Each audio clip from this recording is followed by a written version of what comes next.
President Buhari approved February 2022 for APC National Convention.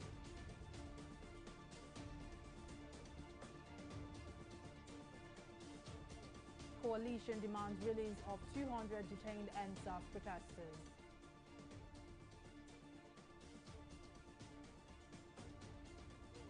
And WAEC releases results, says over 80% obtained credits in English and mathematics.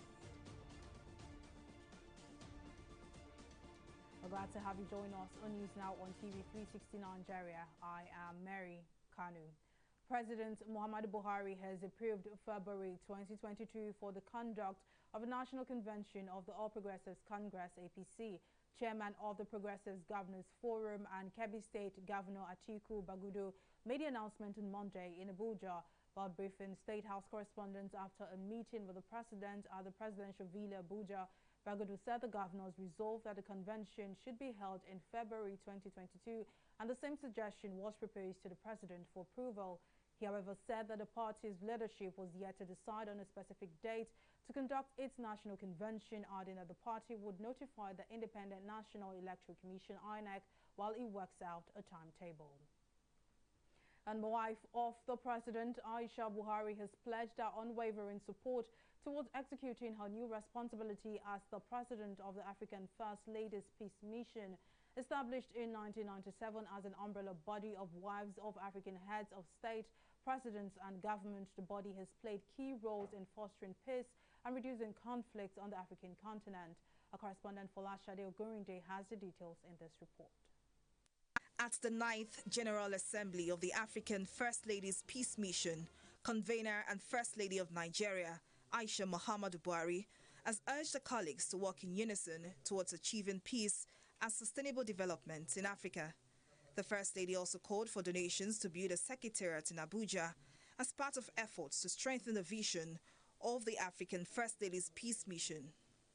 I pledge to execute my responsibility with total commitment and in accordance with the mission's laid down regulations.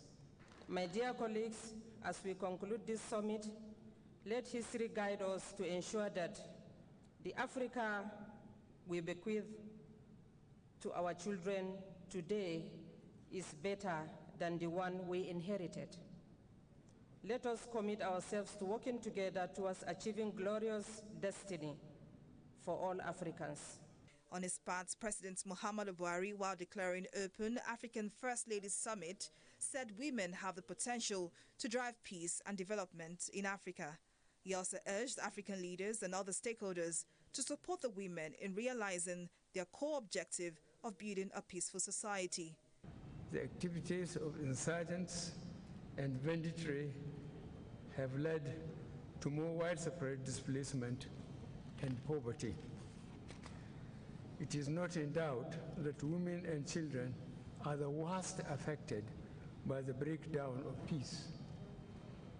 Therefore, as mothers, I believe you are in better position to drive the processes of peace and actions where necessary. I also call on stakeholders to support your efforts towards realizing the core objective of building a peaceful society. Speaking on the relevance of the African First Ladies Peace Mission, Ghanaian First Lady Rebecca Akufo-Addo said the vision to influence peaceful coexistence as well as alleviate the effect of insecurity and war has become more relevant than ever. It is important for us to take on a more direct means of engaging society to help minimize such violence and its disastrous effects on lives and property. Therefore, this meeting comes at an opportune time and underscores the need to generate ideas on the best ways to assist in mitigating conflicts and enhancing peace, security, and the well-being of all in our communities.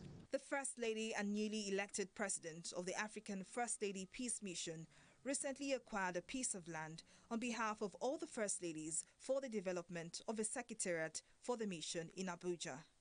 Folashade Ogurinde, TV360 News. Exactly 7 days after the release of the #EndSARS panel report by the Lagos State Judicial Panel on Police Brutality, a joint press conference has been organized by the New Nigerian Network, a coalition of EndSARS groups and other EndSARS forces to demand full implementation of the panel report. While speaking during the conference, co-convener of the group, Adeshina Ogulano, said the movement will continue to mobilize and organize peacefully and ensuring that all perpetrators of the EndSARS killings are brought to book. We are convinced beyond doubt that the military personnel who carried out the massacre at the Lekki toll gate could not have acted without the clearance from the President of the Federal Republic of Nigeria and Commander-in-Chief of the Armed Forces, General Muhammadu Buhari, through their Chief of Army Staff. Then we place the blame of the Lekki massacre at the doorstep of General Buhari, being the Commander-in-Chief of the Army, and which Army could not have acted without his instruction and approval, and we demand his immediate resignation. Upon the reception of the panel report, Mr. Babajide Sanwo-Olu considered a four-man committee led by the Attorney General and Commissioner for Justice, Moyosori Onigbanjo SAN, to prepare a white paper for the purpose of implementing the findings and recommendations expressed in the report and to give it legal backing, as well as send the report to the National Economic Council for implementation. On his part, the co-convener Coalition for Revolution, Benga Komolafe, called on Nigerians to be on alert, saying the various attacks in a bid to suppress the truth will not be tolerated. We woke up with the very sad news of the vicious attack on the person of Miss Ibe Kamsinshuku. It is on record that this young lady has actually been under serious threat, and there is absolutely no mind in our mind. I mean, no doubt in our mind that the attack on her is a culmination of the threat that has been posed to her since the commencement of this EndSARS struggle. Because for us, the EndSARS struggle has not really ended. Meanwhile, the presidency has assured that the federal government will address the areas that are associated with the white paper report of the recently submitted Lagos Judicial Panel on inquiry on police brutality and other related matters. This was made known by the Special Advisor to the President on Media and Publicity, Femi Adeshina, during a television interview in Lagos. Additional, while explaining the steps the federal government intends to take in handling the findings of the Lagos Judicial Panel, said they will wait till submission of the reports from the state before they address the areas of concern. A delegation from Jigawa State, including political and religious stakeholders, has implored the governor of Kogi State, Yahaya Bello, to contest in the 2023 presidential election. The group of Jigawa leaders who visited Bello during the weekend premised their call on the governor's performance, noting that he has done well in the areas of security, inclusive governance, youth and women empowerment, as well as infrastructure. Bello, in his response, commended the delegation, promising not to take the call to serve for granted. He explained that many Nigerians have continued to call on him to run for the presidency, and he would not betray them or breach the trust they have in him.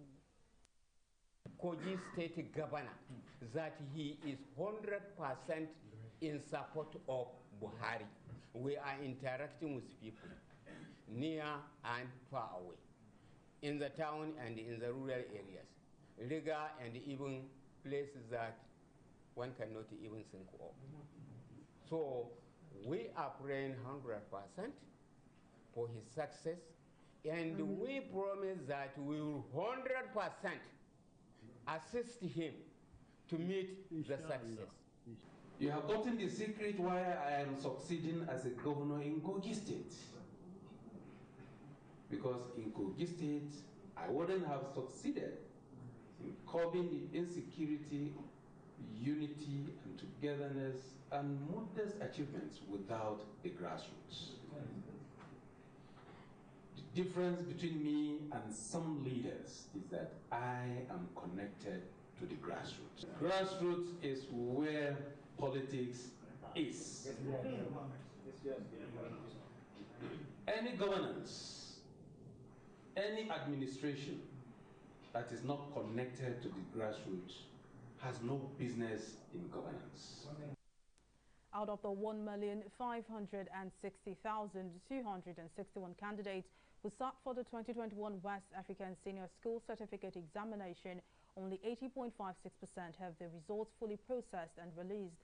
This was disclosed by the head of the Nigerian office, Patrick Aragon, at a press briefing in Lagos to announce the result of the 2021 WAEC result. Our correspondent Mojisola Matomi now reports. Despite losing a week of its exam marking schedule to heightened insecurity in the southeast zone of the country, the West African Examination Council has released the result of the 2021 West African Senior School Examination, 45 days after the conduct of the exam, which took place August 16 to October 8, 2021. Out of the over 1 million candidates who sat for the examination, 89.62% obtained credit and above in a minimum of 5 subjects, including English and mathematics. It is now my pleasure to announce the release of the results of candidates that sat the West African Senior School Certificate Examination for School Candidates 2021 in Nigeria. A total of 1,573,849 candidates registered for the examination from 19,425 recognized secondary schools in the country. Of the number that registered for the examination, 1,560,261 candidates sat the examination. Unfortunately, not everyone who sat for the examination will be able to access their results due to reported cases of examination malpractice. The results of 170,146 candidates, representing 10.9% of the total number of candidates that sat the examination, are being withheld in connection with various reported cases of examination malpractice. All the cases are being investigated, and reports of the investigations will be presented to the appropriate committee of the Council for determination in due course. In a bid to return normalcy to all sectors in the country, the examination for the year 2022 will be held in May-June next year. The Honorable Minister of Education has requested that the WAEC for School Candidates 2022 should be conducted in May/June 2022. This position has been communicated to the Registrar to Council in Accra, and he has assured us that it will be reckoned with in drawing up the international timetable for the examination.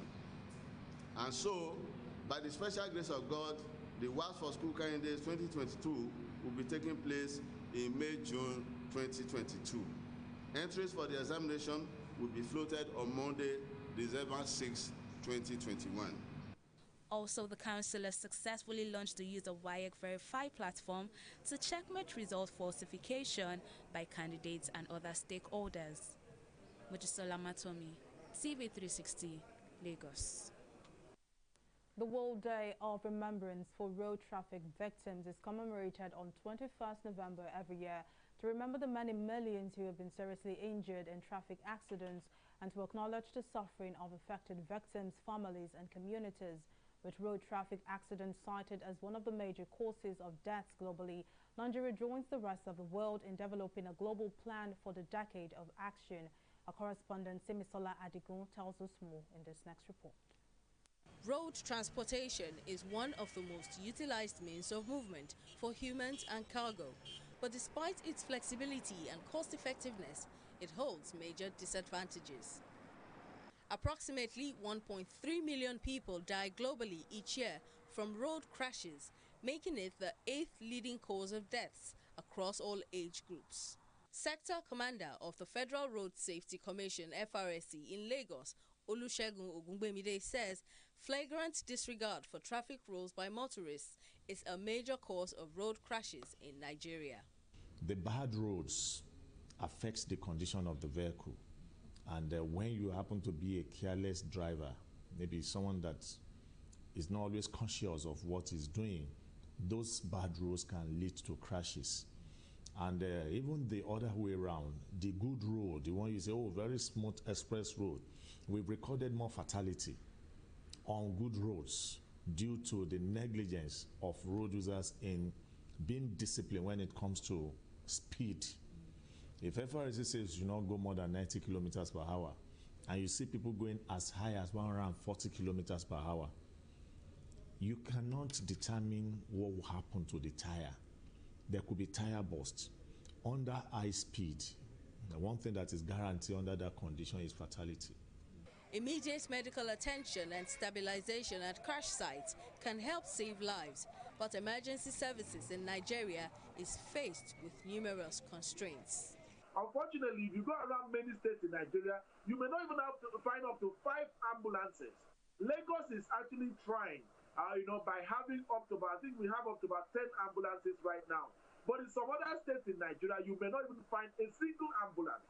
So, inefficiency in the system, low manpower, and of course, low responses from the public are part of the problem that are, part of the constraint that is that are militating against emergency response to accident victims. Speaking on the legal response to road deaths and injuries, a legal practitioner reveals that most cases in Nigeria end up being settled out of court, thereby reducing the number of cases treated by the law. When there is negligence and somebody had hit another person and all that, most of the times Nigerians don't go to court to enforce their rights. Okay, most of the time they want to settle it out of court, they want to settle it in the community, they want to look for a way to settle it within society or somehow. Most times they don't go to court, but if you go to court, once negligence is established, the defendant, okay, must part with damages to the victim. It is important, even where they settle it out of court or in communities and all that, okay, the driver or the motorist always part with something, okay, for the victim. According to the FRSC, over 5,000 road crashes have been recorded with over 2,000 deaths and injuries in the first part of 2021. The deplorable state of roads and federal highways in the country is a source of major concern, with citizens calling on the government to fulfill its mandate and provide funding for their maintenance. Simisola Digo, TV360, Lagos. Well, we'll take a break here, but still to come, Sudan releases detained civilian leaders 1 month after coup. We'll bring you details of the story and more right after this break.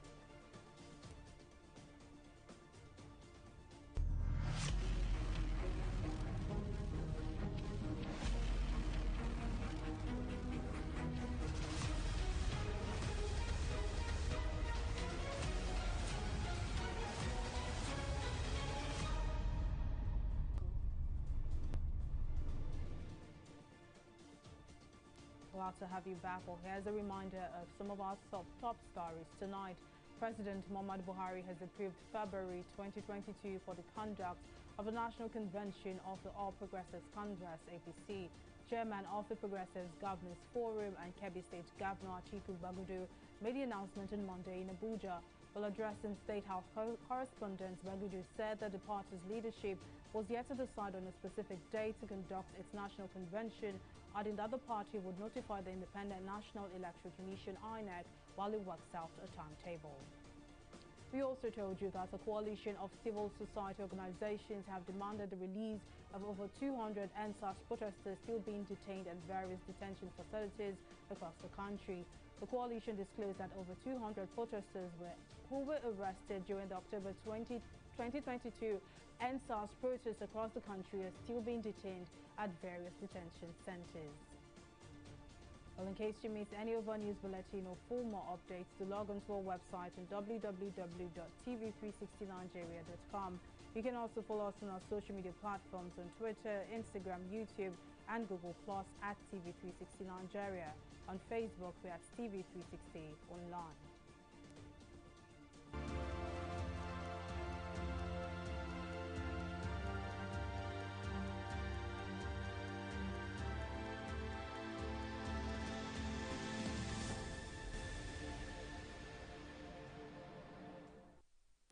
Nigeria on Sunday recorded an additional fatality from the coronavirus pandemic, with 57 fresh cases reported across 10 states of the Federation. The Nigeria Center for Disease Control, NCDC, in an update shared on Sunday, revealed that Lagos State, the epicenter of the disease, reported 30 cases. Enugu State reported 9 cases, followed closely by Rivers State with 7 cases, increasing the country's infection total to 213,589 cases. The single death recorded on Sunday raised the number of fatalities to 2,974, while 32 persons have been discharged after recovering from the infection, raising the number of recoveries to 206,518 across the country. And Kenyans who haven't been vaccinated against COVID-19 will not be able to receive government services from next month. Health Minister Mutahi Kagwe said unvaccinated people would be banned from public transport, local airlines and train services. Kenyans will also require proof of vaccination in order to visit government institutions for education, immigration, tax and other services. According to the government, the directive will come into force on December 21st, 2021. Well, we'll take a break and return with business, international and sport updates. Please stay with us.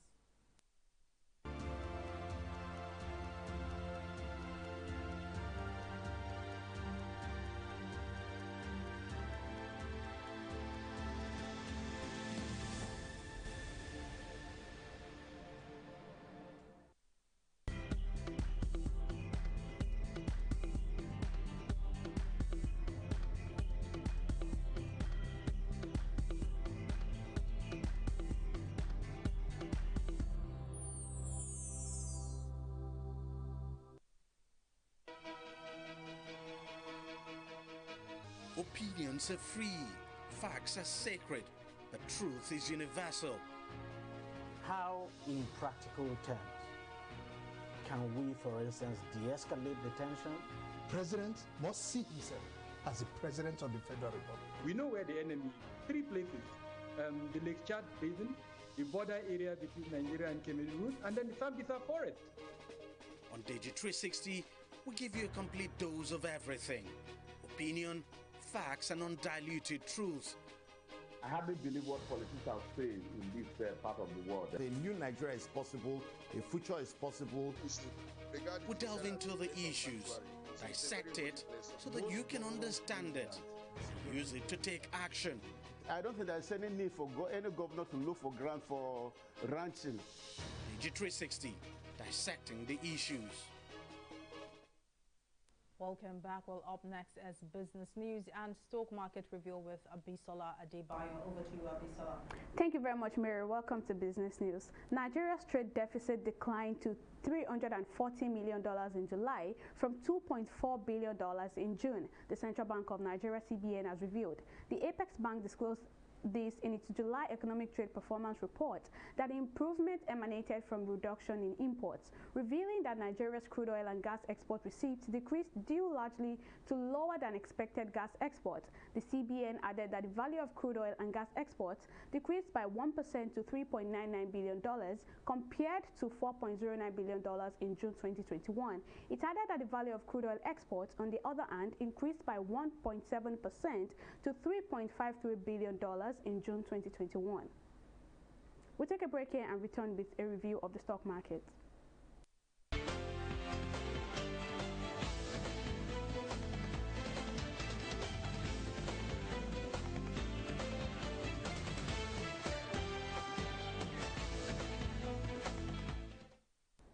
The bulls slipped back to the floor of the Nigerian Exchange Group today as investors gained over 31 billion naira at the close of trading. The all-share index appreciated by 0.14% to close at 43,260 basis points. It's a fresh week of positive sentiment after the market stayed in the negative all through last week. This is all thanks to investors' interest in medium and large capitalized stocks.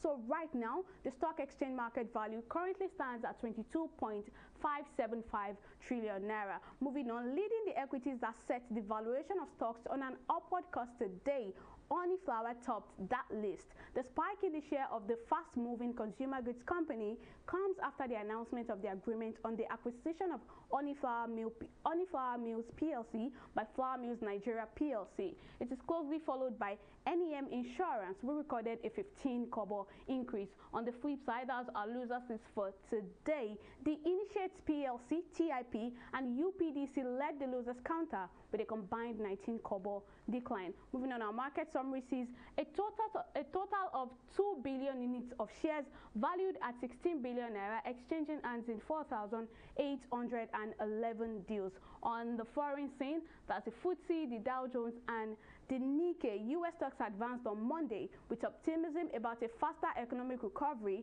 and deal-making activity boosting sentiment. The Dow Jones also surged as much as 300 points today as President Joe Biden picked Jerome Powell as Fed chairman for a second term. Japan stocks Nikkei gave up losses to close higher today as investors bought cheaper stocks while concerns on return of COVID-19 restrictions in Europe capped gains. That's all on Stock Market Review. Over to Mary for the rest of the news.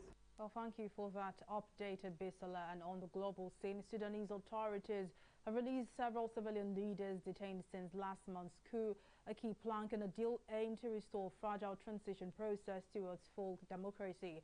Top General Abdel Fattah al-Burhan last month declared a state of emergency, announced that the government in a move that upended a two-year transition to civilian rule. But on Sunday, Prime Minister Abdallah Hamdok, who had also been put under effective house arrest, was released.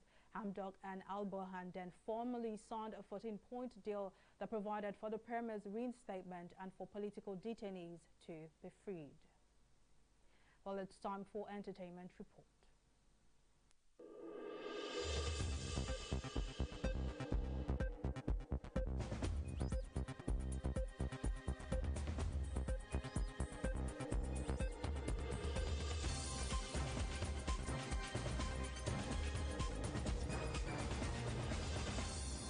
Veteran Nollywood actor Babatunde Omidino, popularly known as Baba Suwe, has passed away. The prolific actor gave up the ghost on Monday after a long battle with an illness. One of his sons, who confirmed the passing of his father on Instagram, stated that family members were approached for help, but unfortunately no one obliged. Baba Suwe dominated the Yoruba movie industry for decades, featured in several movies and badged many awards. May his soul rest in peace. Barely a week after he won the Best African Act in this year's edition of the MTV Europe Music Awards, Wizkid has made another history as he won 3 AFRIMA awards. Wizkid was named the Best African Artist of the Year at the 2021 African Music Awards AFRIMA, which held on Sunday night at Echo Hotel and Suites. Wizkid won 3 awards out of the 4 nominations he got in this year's AFRIMA. A big congratulations to Wizkid. Nollywood veteran Joke Silva has for the first time spoken about the health of her husband Olu Jacobs. The movie star in a chat revealed that her husband has been battling dementia. This happens to be the first time the actress will be talking about her husband's health in public. Olu Jacobs has been off the public space for a while, leaving speculations about his health. His family had to put out a statement after rumors of his death filled social media. He, however, made an appearance at the recently AFRIFA Awards, where he won the Lifetime Achievement Award. And that is all that we have for you on the entertainment segment of News Now.